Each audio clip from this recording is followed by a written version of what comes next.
안녕하세요. 저는 올해 30살이 된 평범한 딸, 김효민이라고 합니다. 이렇게 이름을 밝히며 시작하는 것은 기나긴 일기 같은 이 이야기를 듣고 계실 저희 부모님께서 조금이나마 덜 놀라셨으면 해서입니다. 그럼 이야기 시작하겠습니다. 그날은 제가 다니던 초등학교의 시험 기간이었습니다. 한 과목만 치고 나면 다 끝나는 시간이라 빨리 끝내고 집으로 달려가고 싶은 마음에 소리 없이 엉덩이를 들썩이며 문제를 풀고 있었습니다. 그런 제 모습을 보며 몇 분단에 앉은 친구가 선생님 몰래 키득거렸던 기분 좋고 행복했던 가을날이었어요. 시험 종료 20분을 남겨둔 그때 조용했던 교실의 앞문이 요란한 소리를 내며 급하게 열렸습니다. 문 앞에는 새하얗게 질린 얼굴을 하고 눈알을 굴려 누군가를 찾는 듯한 선생님 한 분이 서 계셨습니다. 그 모습이 너무 다급하고 초조해 보여서 2분단 맨 뒷자리에서 보고 있는데도 선생님의 이마에 구슬 같은 땀방울이 굴러 떨어지는 듯한 느낌을 받았어요. 왜 저러시는지 궁금하고 의아했던 호기심 많은 저와 선생님의 눈이 마주치던 그 순간 선생님의 두 눈망울에 꼭 파도가 일렁이는 것 같은 눈물이 가득 차 올랐습니다. 오른손에 꼭 쥐고 있던 연필이 툭 하고 시험지 위로 떨어졌고 선생님은 두 눈을 질끈 감으며 말씀하셨어요. 효민아, 지금 바로 가방 싸서 나올래? 교실은 한순간에 아수라장이 되었습니다. 친구들은 저를 힐끔거리며 자기들끼리 입모양으로 소곤소곤 의문 가득한 대화를 주고받는 소리와 시험 감독을 하고 계시던 선생님께서 그런 친구들을 진정시키기 위해 교탁을 내려치는 소리가 뒤엉켰어요. 괜히 빠른 속도로 두근거리는 심장을 부여잡고 그대로 가방을 챙겨 교실 문을 나섰습니다. 그리고 무엇 때문인지 궁금해 미치겠던 마음은 곧 두려움으로 물들었습니다. 그의 첫 부임을 하여 저희 학년 음악 과목을 담당하셨던 이희선 선생님의 눈에 굵은 눈물줄기가 계속 흘러내리고 있었기 때문입니다. 꼭 입을 열어서는 안 되는 사람이라도 된 것처럼 입술을 굳게 다물고 1층 운동장까지 힘들게 내려가신 선생님께서 학교 주차장에 도착해 어느 승용차에 저를 태우시고 나서야 벨트를 매던 저의 손을 꼭 붙잡고 입을 떼셨습니다. 그곳에 도착하기까지 눈물을 닦아내느라 바빴던 선생님의 손바닥은 방금 막 손을 씻고 나온 사람처럼 축축했습니다. 선생님의 입을 타고 흘러나온 헛소리에 그 축축한 손이 불쾌함으로 물들었습니다. 효민아, 놀라지 말고 들어. 효민이 어머니께서 지금 다치셔서 병원에 계신다고 하거든. 그래서 지금 선생님하고 어머니 계시는 병원에 갈 거야. 만져서는 안 되는 것을 만지기라도 한 것처럼 힘을 주어 그 손을 뿌리쳤습니다. 전부터 빠른 속도로 두근거리던 심장이 곡 폭발이라도 할 것처럼 쿵쾅거렸고 선생님께서는 저를 달래는 것 대신 1분이라도 빨리 엑셀을 밟는 것을 선택하셨습니다. 조수석에 앉아 안전벨트도 제대로 채우지 못하고 두 눈을 무릎에 짓눌러 비볐습니다. 울만한 일이 아닐 거라고 믿고 싶었습니다. 선생님의 폭포수 같은 그 눈물을 부정해야 했습니다. 창밖의 가로수에 알록달록 붉은 단풍이 물들었던 12살 가을의 어느 날, 엄마는 저희에게 사랑한다는 말 한마디 제대로 남기지 못하시고 두 눈만 끔뻑끔뻑 힘겹게 깜빡이다가 세상을 떠나셨습니다. 떨어지지 않는 발걸음을 힘겹게 떼고 저 머나먼 길을 홀로 떠나셔야 했던 엄마를 위로하듯 그의 도심 곳곳에는 유난히도 붉은 단풍들이 물들어갔습니다. 회색빛 건물들 사이 처절하게 물든 단풍 나무들을 보고 있으면 하늘나라에 도착한 엄마가 나를 내려다보고 있는 것 같았어요. 가을엔 단풍을 보며 엄마의 마지막 인사라고 믿고 겨울엔 유독 짙게 빛나던 밤하늘의 별들을 보며 엄마라 믿었으며 봄에는 따뜻하게 안아주던 엄마의 품 같은 봄바람을 여름엔 긴 시간 쉬지 않고 뜨겁게 내리쬐는 태양을 엄마라고 생각하며 저희 가족의 사계절은 흘러갔습니다. 아빠는 엄마의 목까지 채워가며 저와 오빠를 기르셔야 했고 저만 보려고 필통 속에 숨겨두었던 엄마의 사진 속에서 엄마는 늘 환하게 미소 짓고 있었어요. 엄마와 있었던 순간들이 기억 속에서 지워지는 것이 두려워 일기장에 엄마와 있었던 사소한 일들을 몽땅 적어두었습니다. 남겨진 것은 엄마와 함께했던 추억과 필통 속에 조그맣게 몸을 웅크리고 숨겨진 사진 한 장뿐이었어요. 엄마는 자주 꿈속에 나타났습니다. 주로 돌아가시기 전 저와 있었던 일들을 되새기는 꿈이었어요. 효민아, 밥 잘 먹고 건강하게 행복하게 지내기로 약속해. 라는 말씀을 늘 하셨던 꿈속의 엄마를 만나고 나면 다음날 하루 종일 아무것도 먹을 수가 없을 정도로 그리움에 사무쳤습니다. 엄마가 없는데 밥 잘 먹고 행복하면 뭘 하겠나 하는 마음이었던 것 같아요. 더 이상 엄마는 이 세상에 없지만 제 마음에 품고 그리워하며 지내고 있었고, 그래서 제게는 매일이 엄마와 함께하는 날들이었습니다. 하지만 그건 저 혼자만의 일이었던 것 같습니다. 저보다 겨우 2살이 많던 오빠는 어찌나 어른 같던지 한 번도 제 앞에서 엄마 이야기를 하며 괴로워하는 모습을 보인 적이 없었고, 아빠는 1년 5개월이라는 시간 동안 저희 남매의 아빠이자 엄마 노릇을 함께 하시느라 슬퍼하실 틈조차 없는 것처럼 보였습니다. 아빠에겐 그런 저희 남매가 버거우셨던 걸까요? 제가 14살이 되어 중학교 입학을 하루 앞두고 있던 어느 봄날, 낯선 사람이 아빠와 함께 저희 집으로 들어왔습니다. 아빠는 이제부터 이분이 너희들의 엄마라고 하셨습니다. 연노랑색의 니트를 입은 그 아줌마를 소개하며 아빠가 사랑하는 사람이다 라고 하시던 아빠. 그 말을 듣고 얼굴이 새빨개진 오빠가 먼저 쾅 소리가 나게 문을 닫으며 방으로 들어갔고, 저는 그 자리에 서서 새엄마를 죽일 듯이 노려보았습니다. 새엄마는 어색하게 긴장한, 그리고 어딘가 모르게 미안함으로 가득한 미소를 지으며 제게 작은 종이 가방을 내밀었습니다. 곧 입학한다고 들었어. 아빠한테. 중학교 올라가면 책가방 필요할 것 같아서 너 주려고 직접 만들어봤는데 효민이 네 마음에 들지 모르겠다. 아빠가 사랑하는 사람이라니. 어른들의 세계를 도무지 이해할 수가 없었습니다.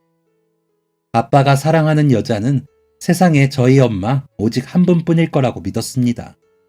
아무리 엄마가 돌아가셨다고 하더라도 말이에요. 그렇게 믿었기 때문에, 그게 당연하다고 생각했기 때문에 아빠도 새엄마도 너무 싫었습니다. 마음속에 차오르는 혐오감을 누르지 못한 저는 새엄마가 내민 종이 가방을 열어보지도 않고 그대로 거실 바닥에 내팽겨 쳤습니다. 아빠한테 하고 싶은 말이 너무나도 많았지만 아무것도 내뱉을 수 없었습니다. 다음날 눈 뜨자마자 전날 밤의 일이 꿈이었나 머리를 굴려보았지만 달라진 것은 없었습니다. 하긴 사살이라도 하듯 새엄마가 직접 만들었다는 분홍빛의 책가방이 문고리에 걸려 있었기 때문입니다. 저는 그날 그 가방을 어깨에 메고 집을 나섰습니다. 그리고는 감격한 목소리로 베란다 문을 열고 학교 잘 다녀오라고 인사를 건네던 새엄마에게 보란듯이 아파트 분리수거 쓰레기장에 가방을 던져버렸어요. 학교에 갔다가 집에 돌아오면 제 못돼먹은 성격에 놀란 새엄마가 도망을 가고 없기를 간절히 바랐습니다. 하지만 저희 남매가 아빠의 말씀을, 새엄마의 존재를 부정하고 따르지 않아도 아빠와 새엄마는 꿋꿋했습니다. 저는 내일이 되고 또 내일이 되어도 저희 집에 살고 있는 새엄마가 정말 너무 싫었습니다. 새엄마가 저희 집에 오고 딱 일주일째 되던 날, 부엌의 천장을 싹 다 뒤져 수저와 그릇을 몽땅 내다버렸습니다. 아빠, 오빠, 저 딱 3사람이 쓸 개수만 남겨두고 모두 버려버렸어요. 화장실에 있던 칫솔도, 안방에 놓인 새엄마의 화장품도 모두 내다버렸습니다. 그리고 그날 밤 사실을 알게 된 아빠께서는 노발대발 화를 내셨고, 아무 죄가 없는 오빠까지 거실에 불려나와 무릎을 꿇고 앉아야 했습니다. 저희 무릎 앞에 가지런히 놓인 매를 차마 들지는 못하시고 한참 화만 내시다가 결국 저희를 끌어안은 채 오열하던 아빠는 저희 남매의 눈을 마주치며 한 번 더 말씀하셨습니다. 딸, 아들, 아빠가 사랑하는 사람이야. 그러니까 너희한테도 엄마가 맞아. 엄마라고 불러라. 알겠지? 혹시나 했지만 역시나 지난번과 똑같은 말씀이었어요. 저는 그 말씀을 다시 또 듣게 되니 아빠를 향한 분노가 눈물이 되어 뚝뚝 흘러내리는데 오빠는 옆에서 고개를 끄덕거리고 있었습니다. 불안했습니다. 우리 엄마를 우리 가족이 잊게 될까봐. 저는 오빠의 옷깃을 쥐고 흔들며 더 큰 소리로 소리내어 울었습니다. 아니라고. 우리 엄마는 한 사람뿐이라고. 그때 문이 열리고 새엄마가 들어왔습니다. 거실에 무릎을 꿇고 앉은 저희 남매와 바닥에 놓인 회초리를 번갈아 보던 새엄마가 놀란 숨소리를 내며 장바구니를 내팽겨치고 달려오셨어요. 애들을 때린 거냐? 이 어린 것들을 때릴 데가 어디 있다고 매를 들었냐며 아빠를 나무라던 새엄마. 세 사람 모두가 아무 대답을 하지 않자 아빠의 어깨를 흔들며 정말 애들을 때린 거냐고 울부짖는 새엄마를 향해 저희 안 맞았어요. 괜찮아요. 엄마.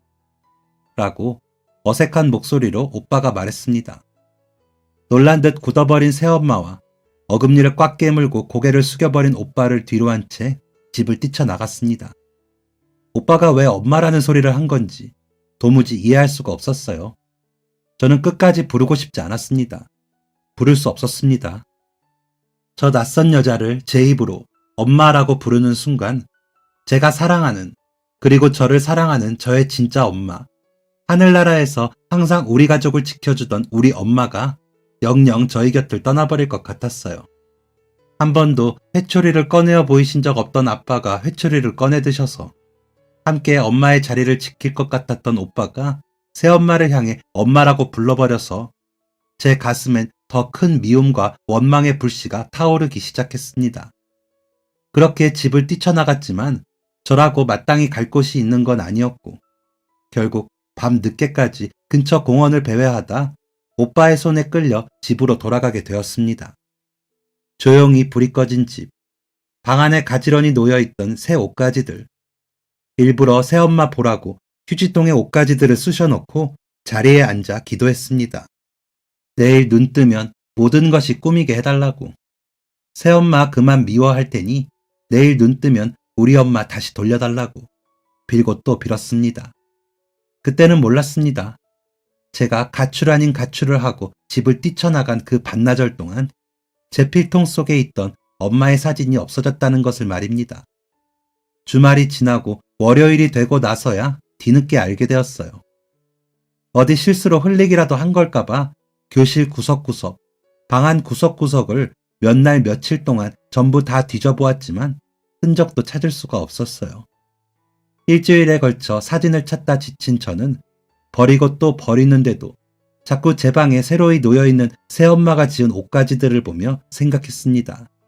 그날도 집에 돌아왔을 때 방 안에는 새 옷가지가 놓여있었으니 이건 분명 엄마를 질투한 새엄마가 엄마 사진을 가져다 버린 것일 거라고 말이에요.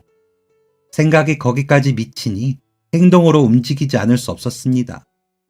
저는 방 안에 들어가 화장대며 옷장을 모조리 뒤지기 시작했어요. 아무리 뒤져도 보이지 않는 엄마의 사진에 잔뜩 애가 타고 두려웠습니다. 버렸으면 어쩌지? 하나밖에 없는 가장 최근 사진인데 안방을 엉망으로 만들고 지쳐서 울고 있던 그때 오빠가 저를 발견하고 놀라서 다그쳤습니다. 대체 뭐하고 있는 거냐고 말이에요. 저는 그런 오빠의 어깨를 붙잡고 엉엉 울며 말했어요. 엄마 사진이 없어졌어. 돌아가시고 엄마 사진 내 필통에 넣고 다녔는데 일주일 동안 학교랑 내 방을 싹 뒤져도 안 보여. 그날 나 집 나갔던 날 있잖아 오빠. 집에 돌아왔을 때 그 아줌마가 새로 지어놓은 옷이 방에 놓여 있었거든. 그 아줌마 우리 엄마를 질투해서 마음대로 사진을 갖다 버린 게 분명해. 없어. 안방을 다 뒤졌는데도 없어. 엄마 사진이. 어떻게 오빠? 오빠는 제 말을 들으며 짜증이 난다는 듯 한숨을 쉬었습니다. 당연히 그게 진짜냐며 같이 사진을 찾아보자고 해줄 줄 알았던 오빠는 예상을 빗나간 답변을 내어놓았습니다. 울고 싶은 듯한, 그렇지만 애써 참는 듯한 덜덜 떨리는 목소리를 하고서요. 효민아, 엄마 사진 아빠가 버렸어. 엄마 사진 때문에 네가 더 새엄마를 받아들이지 못하는 것 같다고. 나 안 말렸다. 효민아, 오빠가 제발 부탁할게. 이제 그만하면 안 돼? 엄마는 이제 없어. 김효민, 정신 차려. 나도 아빠도 엄마 돌아가시고 너만큼이나 힘들고 슬픈 건 똑같아. 제발. 그리고 너 새엄마한테 그러는 거 아니야. 착하신 분이고 우리한테 얼마나 잘해주시는데 엄마라고 부르는 건 둘째치고 못되게 구는 것만이라도 그만둬. 우리한테는 아빠가 있지만 아빠한테는 새엄마가 아니면 아무도 없잖아. 오빠 말이 맞았습니다. 새엄마가 우리 엄마가 되겠다고 하지만 않는다면 좋은 분이셨고 착한 분이셨습니다. 하지만 엄마의 자리를 빼앗겠다고 하면 그건 다른 이야기였어요. 아무리 착한 사람이라도 엄마를 대신할 수는 없다고 생각했으니까요. 아빠의 그런 행동에 저는 새엄마의 존재를 더욱더 부정하게 되었습니다. 착한 새엄마를 착하다고 말하는 오빠의 말은 그 착함마저도 위선으로 생각하게 될 만큼 거부감이 들었습니다. 그날 밤 집에 돌아온 아빠를 붙잡고 엄마의 사진을 돌려달라고 빌었습니다. 손바닥을 비비며 싹싹 빌어도 보고 무릎을 꿇고 엉엉 울기도 했지만 아빠는 불에 태워 버려버렸다는 말과 함께 끝내 엄마의 사진을 돌려주지 않으셨어요. 사진을 마음대로 빼앗아간 아빠도 우는 저를 달랬지만 아빠에게 사진을 돌려주라고 말하지 않는 새엄마도 너무 미웠던 저는 그날 결심했습니다. 그렇다면 나는 이 집에서 없는 사람처럼 지내겠다고 말이에요. 그렇게 저는 혼자 이 집에 사는 사람인 양, 그게 아니면 투명인간이라도 된 것 마냥 집안의 누구와도 대화하지 않고 지냈습니다. 내 사람이 먹을 밥상을 차려두고 저 없이 아빠와 새엄마, 오빠, 세 사람이 밥을 먹고 있으면 저는 꼭 세 사람의 식사가 다 끝난 후에야 식탁에 앉았어요. 지금 생각해보면 조금 웃기긴 합니다. 반항이라기엔 밥만 잘 먹던 그때 그 시절 제 모습이 참 어렵고 철이 없었다고 생각해요. 인정하고 싶지 않을 만큼 뒤돌아서기만 해도 배가 고팠던 14살이었습니다. 그해 겨울방학, 저는 오빠가 다니는 종합학원에 함께 등록을 하게 되었습니다. 방학 동안 2학년 공부를 미리 하는 셈이었어요. 같은 학교 친구들도 그 학원에 다니고 있어서 공부를 하는 것 외에 친구들을 볼 수 있다는 것이 마냥 좋았습니다. 한 해가 가는 동안 서먹했던 오빠와도 다시 마음을 풀고 지내게 되었어요. 아빠와는 여전히 서먹했고 새엄마도 여전히 미웠지만 말이에요. 학원은 오전에 시작해 오후에 끝이 나는 시간표였습니다. 그래서 중간에 점심밥을 챙겨 먹어야 했어요. 오빠는 늘 새엄마가 싸주시는 도시락을 가져갔었고 저는 친구들과 편의점에서 사 먹으며 지냈습니다. 몇 번 챙겨주시던 도시락을 집에 그대로 두고 다니고 오빠를 통해 보내셨던 도시락도 손 대지 않고 그대로 반납했더니 더 이상 제 점심은 따로 챙기지 않으셨어요. 저는 그래야 한다고 생각했습니다. 새엄마가 저를 위한다는 그 마음을 거부해야 한다고 생각했어요. 그게 저희 엄마를 위한 일이라고 굳게 믿었었거든요. 그러던 어느 날 학원에서 돌아온 제가 화장실 변기를 붙잡고 1시간 동안 속에 있는 것들을 다 개워내는 일이 발생하게 됩니다. 그날 하루 먹은 것이라고는 편의점 삼각김밥과 컵라면밖에 없는데 제대로 씹지 않고 삼킨 것인지 단단히 체해버린 것이었어요. 그렇게 아픈 와중에도 등을 두드려 주시려는 새엄마와 아빠의 손길을 독하게도 밀쳐내고 오빠를 방패 삼아 변기를 끌어안고 울었던 기억이 납니다. 어찌나 엄마가 보고 싶던지, 왜 나만 이렇게 엄마를 그리워하고 아빠와 오빠는 멀쩡하게 살아가는지 억울하고 슬펐어요. 그렇게 물만 마시고 억지로 잠이 들었던 다음날 아침, 학원을 가려는데 식탁 위에 올려진 도시락 2개가 눈에 들어왔습니다. 우어라 적어둔 쪽지가 신경 쓰였지만 무시하고 학원으로 향했어요. 전날 속을 다 비워내서인지 오전 수업 내내 제 배에서는 꼬르륵 소리가 요동을 쳤습니다. 기다리던 점심시간이 되어 친구들과 편의점으로 달려갔지만 삼각김밥과 라면은 쳐다만 보아도 속이 좋지 않아 마땅히 먹을 만한 게 없었습니다. 죽을 먹어야 한다고 호들갑을 떠는 친구들을 뒤로하고 진열대에서 가장 부드러워 보이는 빵을 집어들었어요. 그렇게 각자 손에 먹을 것 하나씩을 쥐고 편의점을 나오던 그때 학원 앞에 서서 핸드폰을 들여다보며 학원을 살피는 새엄마가 보였습니다.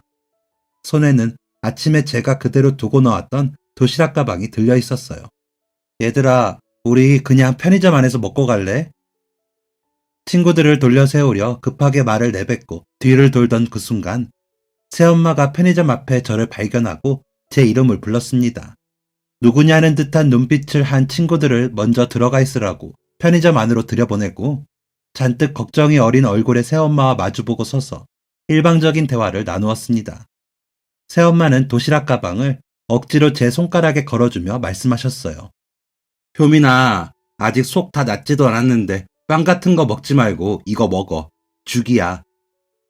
새엄마의 말씀은 꼭 진짜 엄마가 하는 말이라도 되는 것 마냥 다정했지만 그때 저는 그 말들마저도 다 가식이고 위선처럼 느껴졌어요. 당연히 진심이 아닐 거라고 생각했는지도 몰라요. 새엄마가 손가락에 걸어준 도시락 가방과 제 손에 들려있던 빵을 번갈아 보다가 대답도 하지 않고 편의점 안으로 걸어 들어갔습니다. 편의점 내부 테이블에 앉아 의아한 눈으로 저를 쳐다보는 친구들의 시선과 유리창 밖에 서서 걱정스런 마음으로 저를 쳐다보던 새엄마의 시선. 저는 가방에서 도시락을 꺼내 뚜껑을 열고 그대로 편의점 쓰레기통에 내용물을 쏟아버렸습니다. 놀란 목소리로 저를 다그치는 친구들의 뒤로 손바닥으로 얼굴을 가린 채 흐느끼는 새엄마가 보였지만 그 앞에 보란듯이 앉아 빵을 뜯어 물었어요. 힘없이 돌아선 작은 뒷모습을 보며 친구들이 계속해서 저를 나무랐습니다. 하지만 저는 개의치 않으려 그 뒷모습이 영영 시야에서 사라질 때까지 허리를 꼿꼿하게 세우고 앉아 빵을 씹고 또 씹었습니다. 그렇게 저의 중학교 3년은 새엄마에 대한 증오와 아빠에 대한 원망 속에 흘러갔어요. 그동안 아빠께서 제 손을 붙잡고 수백 번의 부탁을 하셨지만 그렇게 하시면 하실수록 저는 더 무덤덤해질 뿐이었습니다. 중학교를 다니는 내내 제 머릿속에는 아빠의 생각이 바뀌지 않는다면 내가 하루라도 빨리 이 집을 벗어나야겠다 라는 생각이 지배하고 있었고 매 학년이 올라갈 때마다 담임 선생님과의 상담을 통해 기숙사가 있는 고등학교에 진학을 준비했습니다. 학원에서는 집에 가기 싫어서 일부러 빈 강의실에 늦게까지 남아 공부를 하고 집에서는 거실에 나가기 싫어서 방 안에 틀어박혀 공부를 했던 것이 내신 성적에 좋은 영향을 미쳐 담임 선생님의 반응도 긍정적이었어요. 저를 꼭 국제고에 보내려 노력하셨던 담임 선생님의 적극적인 도움 덕분에 문제없이 저희 집을 떠나 기숙사 생활을 할 수 있게 되었습니다. 저의 속마음을 모르시던 아빠와 새엄마는 저의 진학에 축하의 말을 마구 쏟아내셨어요. 엄마가 아닌 사람을 엄마라고 부르는 오빠가 있고 엄마가 아닌 다른 사람을 사랑하는 아빠가 있고 엄마의 자리를 넘보려는 새엄마가 있는 그 집을 하루라도 빨리 떠나고 싶은 저의 마음은 까맣게 모르셨을 거예요. 이대로 집을 떠나면 대학에 가고 취업을 하고 결혼을 하는 그때까지도 다시는 집으로 돌아가지 않겠다 다짐한 저의 마음을 한치도 내다보지 못하셨을 겁니다. 고등학교 입학을 앞두고 기숙사로 들어갈 짐가방을 꾸리던 어느 날 밤 아무도 들어오지 말라고 찬바람을 일으키며 닫았던 방문이 어느새 빼꼼 열려있는 것도 모른 채 이미 큰 바위처럼 무거운 짐가방에 꾸역꾸역 옷가지들을 쑤셔놓고 있었습니다.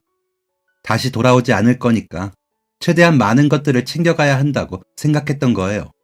문 밖에서 새엄마와 오빠가 함께 저를 물끄러미 바라보고 있자 아빠께서 무언가 이상함을 직감한 듯 방 안으로 들어오시는 바람에 저도 모르는 사이 문이 열려 있었다는 것을 알게 되었습니다. 신경질적으로 제 가방 안의 옷가지들을 손으로 들어 확인하신 아빠가 말씀하셨어요. 너 이게 다 뭐야? 방학하면 와서 계절 바뀐 옷 챙겨가면 되는데 왜 사계절 입을 것들을 한 번에 다 챙기고 있어? 이렇게 남김없이 다 가져가면 나중에 집에 왔을 땐 뭘 입으려고 그래? 아빠의 불안한 다그침에 결코 아무에게도 말하지 않고 속으로만 다짐했던 것들을 아빠의 손에 들린 옷가지를 낚아채며 덤덤히 입 밖으로 내뱉었습니다. 고등학교 다닐 땐 고등학교 기숙사에서 지내고 대학 가면 대학 기숙사에서 지내고 결혼하면 그 집에서 지낼 건데. 제 덤덤한 머리통 위로 아빠의 떨리는 숨소리가 느껴졌지만 아무것도 느껴지지 않는 척 계속해서 가방에 짐을 꾸겨 넣었어요. 방문 밖으로는 두 눈을 가리고 울고 있는 새엄마가 보이고 그 옆에는 어깨를 들썩이며 눈물을 닦지도 않은 채 저를 바라보는 오빠가 있었지만 괜찮았습니다. 우리 엄마를 잊은 아빠와 오빠가 흘려야 할 눈물치고는 턱없이 부족하기만 하다고 생각했습니다. 엄마의 자리를 빼앗은 새엄마는 두말할 것도 없었고요. 그렇게 인천에 도착하고 기숙사 생활을 시작하고 나서도 집에서 오는 연락을 한 통도 받지 않았습니다. 쌓여가는 부재중 전화에 오빠에게 연락해 잘 지내고 있으니 더 이상 전화하지 말라는 문자 메시지만 전송하고 가족들을 머리에서 지워버린 채 학업에 열중했어요. 공부를 하며 괴로움에서 벗어나고자 했던 중학교 시절 3년처럼 그곳에 떨어져 지내며 다시 공부에 집중하면 가족들을 영원히 지워버릴 수 있을 거라고 생각했습니다. 학교 때문에 어쩔 수 없이 부모님과 연락을 취해야 하는 때 말고는 쭉 연락을 끊고 지냈어요. 그렇게 몇 개월 후 주말을 앞두고 그동안 좁은 기숙사에서 지내느라 다 풀지 못했던 짐가방을 열어 여름 옷가지들을 꺼내기 시작했습니다. 꾸역꾸역 한 번에 사계절치 옷을 다 가져오느라 여름이 되어서야 열어보게 된 두 번째 짐가방. 반팔과 반바지, 얇은 옷들을 꺼내고 나니 그 아래에 처음 보는 목도리가 분홍 리본에 묶여 놓여 있었습니다. 그때 당시 온통 무채색이었던 저의 옷가지들 사이에 너무나도 이질감이 들던 연노랑 목도리. 새엄마가 저 몰래 넣어놓은 것임이 분명했습니다. 새엄마 생각에 반사적으로 짜증 섞인 한숨을 쉬며 목도리를 치우려는데 리본 뒤편에 딱딱한 종이가 느껴져 멈칫했습니다. 적당히 까슬하면서도 부드러운 그 질감. 화들짝 놀라 리본을 풀었습니다. 바닥으로 힘없이 미끄러지는 목도리와 그 위에 팔랑이며 내려앉은 사진 한 장. 행여 잊어버릴까 불안하고 그리운 마음에 가장 가까이 두려고 필통 안에 넣어 들고 다녔던 엄마의 사진이었습니다. 사진 속 엄마의 얼굴은 언제나 그랬던 것처럼 환하게 미소 짓는 얼굴이었습니다. 분명 아빠가 버렸다고 했던 그 사진. 새엄마가 아빠 몰래 제게 엄마 사진을 돌려주려고 넣어둔 것이었어요. 그제야 새엄마가 주신 목도리를 들어 만져보았습니다. 까슬거림 없이 부드럽고 포근한 촉감, 울컥하는 마음에 목도리에 얼굴을 파묻었습니다. 그리고는 코끝에 느껴지는 뽀송하고 달콤한 세제 향기에 결국 참았던 눈물을 터뜨리고 말았어요. 그렇게 숱한 날들을 쓰레기통에, 그게 무엇이 됐건 받는 족족 쓰레기통에 던져버렸었는데도 불구하고 새엄마는 겨울날 제가 목도리에 얼굴을 파묻고 학교에 갈 생각을 하며 한 땀 한 땀 뜨개질을 하고 좋은 향기가 나는 세제에 목도리를 담그셨던 겁니다. 익숙한 그 세제 향기를 맡으니 집 생각이 절로 들었습니다. 그것이 저의 집 냄새였고 그것이 저의 집이었음을 그렇게 깨닫게 되었어요. 증오와 원망으로 미움과 두려움으로 꽁꽁 얼어붙었던 마음이 녹아내렸습니다. 그날 밤 눈물과 콧물로 범벅이 되어버린 그 목도리를 품에 안고 잠들었습니다. 잠들기 전까지도 집을 떠나오던 그날 새엄마가 하셨던 마지막 말씀이 자꾸 귓가를 맴돌았습니다. 좀 따뜻해졌다고 얇게 입지 말고 항상 따뜻하게 입어야 해. 몸에 안 좋은 인스턴트 많이 먹지 말고 한 끼를 먹더라도 밥을 먹어야 해. 필요한 것 있으면 전화하고 혹시나 아픈 것 있으면 전화하고 무엇을 하든 어떤 상황이든 효민이 너 건강한 게 제일 먼저야. 다른 때는 전화하기 싫으면 안 해도 괜찮아. 그래도 아플 땐 꼭 해. 나한테 하기 싫으면 아빠한테라도, 그게 싫으면 오빠한테라도 꼭. 그렇게 걱정 어린 말들을 잔뜩 늘어놓으시던 새엄마를 경멸스러운 눈으로 바라보았던 지난 날들이 가슴 찢어지도록 죄송했습니다. 그렇게 퉁퉁 부은 눈으로 일어난 다음날 아침, 주말이라고 모두들 본가로 돌아가고 텅 빈 기숙사 방에서 거울을 보며 꽃단장을 시작했어요. 퉁퉁 부은 두 눈은 어찌할 수 없었지만 가지고 있는 옷들 중 가장 화사한 옷을 꺼내 입고 머리를 빗었습니다. 새엄마가 짜주신 연노랑 목도리를 손에 쥐고 대전으로 향하면서 떨리는 손으로 새엄마에게 전화를 걸었습니다. 저장조차 되어 있지 않지만 그동안 걸려왔던 수많은 부재중 전화에 자연스레 외워져 버린 번호. 신호음이 한 번을 채 울리지 못하고 멈췄습니다. 효민이니?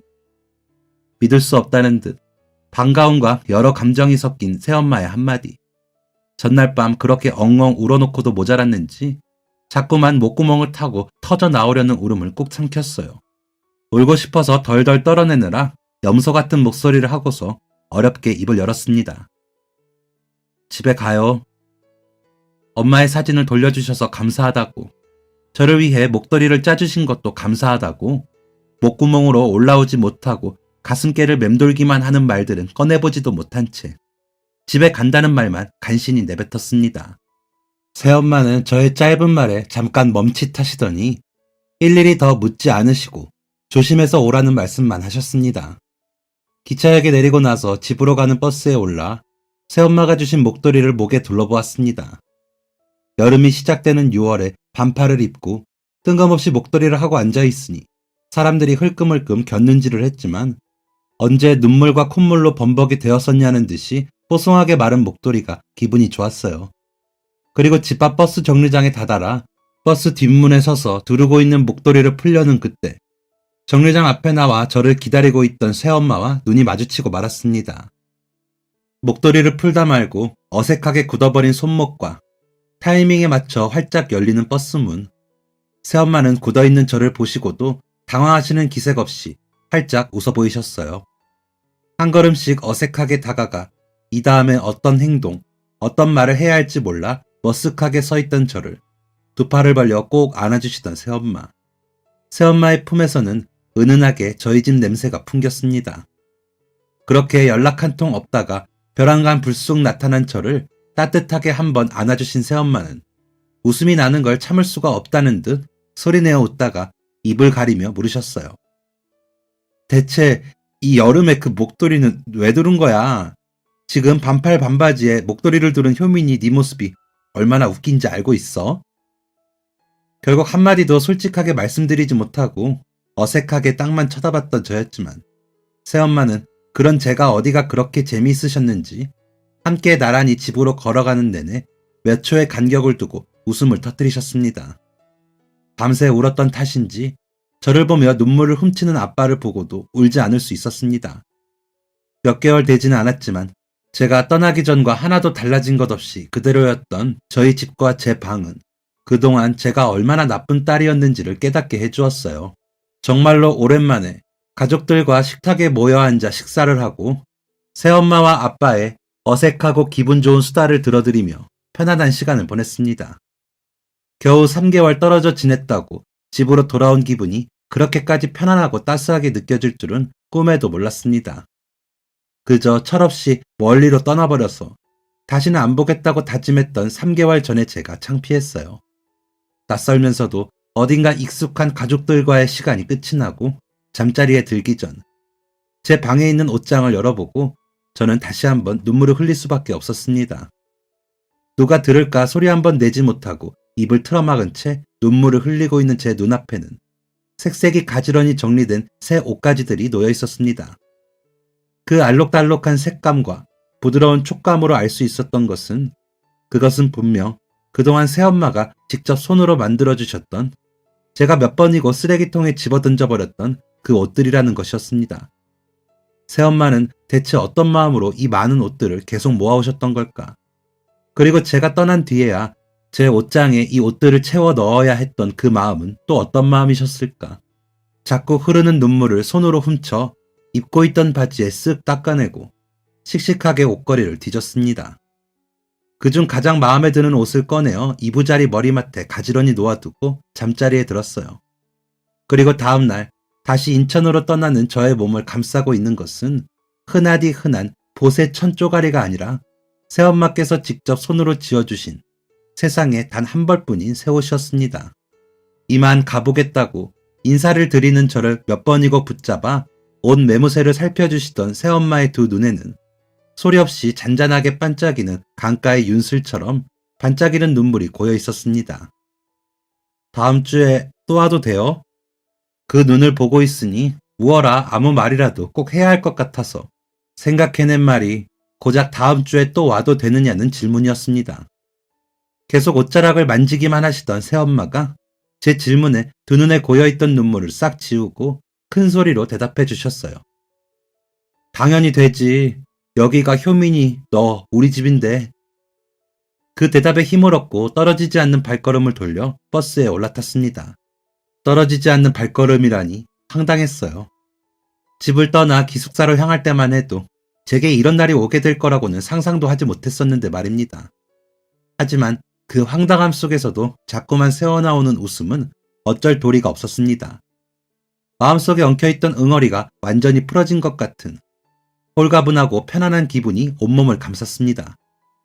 그렇게 저는 다음 주에도 그 다음 주에도 주말마다 대전행 기차에 몸을 실었어요. 그러다 찾아온 여름방학에는 아예 대전 집에서 지냈습니다.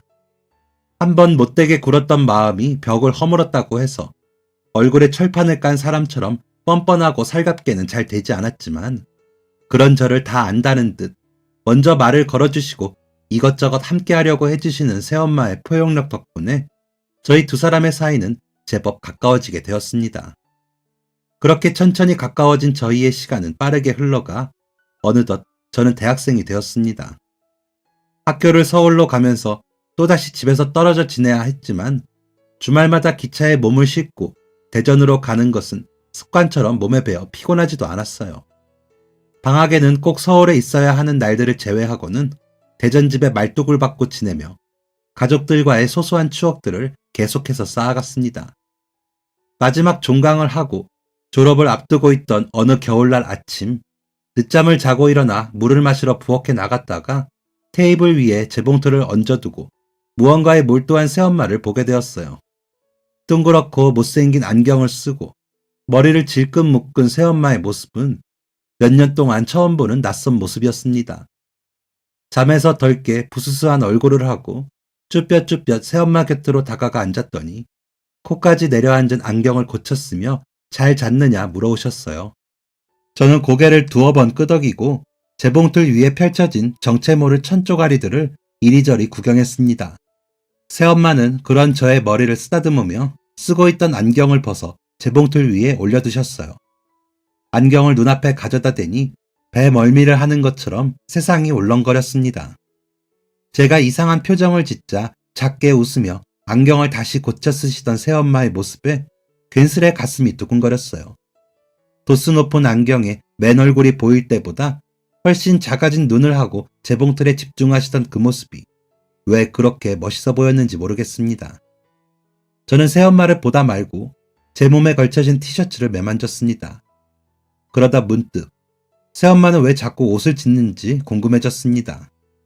저의 돌발 질문에 새엄마는 쑥스러운 듯 귓볼을 긁으며 대답하셨어요. 그러고 보니 효민이 넌 내가 옷 만드는 거 처음 보겠구나. 네 오빠는 어릴 때 몇 번 옆에서 봤는데 처음에는 하루를 보내고 남는 시간에 무얼 하면 좋을까 하다가 별 생각 없이 시작했던 거였어. 내가 친구가 없어서. 일하는 시간을 빼고 나면 네 아빠만 보며 지내게 되더라고. 아빠는 가정도 있고 하루가 길고 피곤할 텐데 내가 너무 의지하게 되니까 줄여보려고 시작했는데 글쎄 하다 보니 점점 재미있고 흥미롭더라. 사람들이 왜 취미생활을 가지려고 이것저것 해보면서 노력하는지 이해할 수 있겠더라. 특별히 손재주가 있다고 생각하지는 않지만 직접 만들어 입고 만들어 입히니 기분이 좋기도 하고. 별거 아니지? 새엄마의 대답은 제가 생각했던 것보다 더 가슴에 와닿았습니다. 친구가 없어서 그리고 아빠한테 의지하는 시간을 줄이고 싶어서라는 솔직하지만 어딘가 마음 아픈 대답에 가슴이 시렸어요. 그 후 몇 날 며칠을 친구들에게 부탁해 포토샵하는 방법과 블로그 작성하는 방법을 배웠습니다. 그동안 친구들이 너나 없이 다 할 줄 알고 지내도 딱히 관심이 없어 등한시했던 것들이 그제야 제게 필요해진 것이었어요. 새엄마가 쑥스러워하지 않아도 되는 그리고 누구에게나 인정받는 멋진 실력이라는 것을 아시도록 할 수 있는 방법이 뭘까 고민하다가 내린 결정이었습니다. 익히는 것이라면 뭐든 자신이 있었던 저는 금방 익숙해져 제법 잘 다루게 되었고 새엄마께서 직접 만드신 옷의 사진들을 찍어 예쁘게 보정하고 글을 다듬어 블로그에 올리기 시작했습니다. 댓글이 달리면 깜짝 선물로 새엄마께 보여드리려 했지만 계속되는 사람들의 무반응에 결국 새엄마께 도움을 요청해야 했어요. 옷사진만 덩그러니 올리는 건 이야기가 없어 사람들이 좋아하지 않는 것 같아서 직접 옷을 만드시는 모습을 촬영하고 이야기를 함께 작성해서 올리면 조금 더 관심받을 수 있지 않을까 했어요. 그래서 평소처럼 못난이 안경을 쓰고 머리를 질끈 묶은 채 재봉틀을 하고 있는 새엄마 앞에 카메라를 들이밀고 잽싸게 사진을 찍었습니다. 깜짝 놀란 새엄마는 갑자기 웬 사진이냐며 다급히 얼굴을 가리셨어요. 카메라 속 부스스한 새엄마의 모습을 확인한 저는 카메라를 내려두고 새엄마의 등 뒤로 가 엉망이 된 머리칼을 빗어 예쁘게 머리를 다시 묶어드렸습니다. 목 뒤로 일부러 애교머리 한 가닥을 빼내고 나니 제법 장인의 헤어스타일 같은 느낌이 들었어요. 그렇게 한참을 침묵의 촬영에 몰두하고 나서야 새엄마께 전후 사정을 말씀드렸습니다. 엄마, 이렇게 좋은 옷, 예쁜 옷 짓는 거 세상 사람들한테 알리고 싶지 않으세요? 요즘 학생들 사이엔 여기 이렇게 블로그라는 게 유행이에요. 각자 관심 있는 주제에 대해 이야기하고 사진도 올리고 하는 거예요. 저 여기에 엄마 사진이랑 옷 짓는 이야기 올려보고 싶어요. 그래서 엄마가 아셨으면 좋겠어요. 이렇게 많은 사람들이 인정하고 박수치는 멋진 취미를 가진 사람이 엄마라는 걸.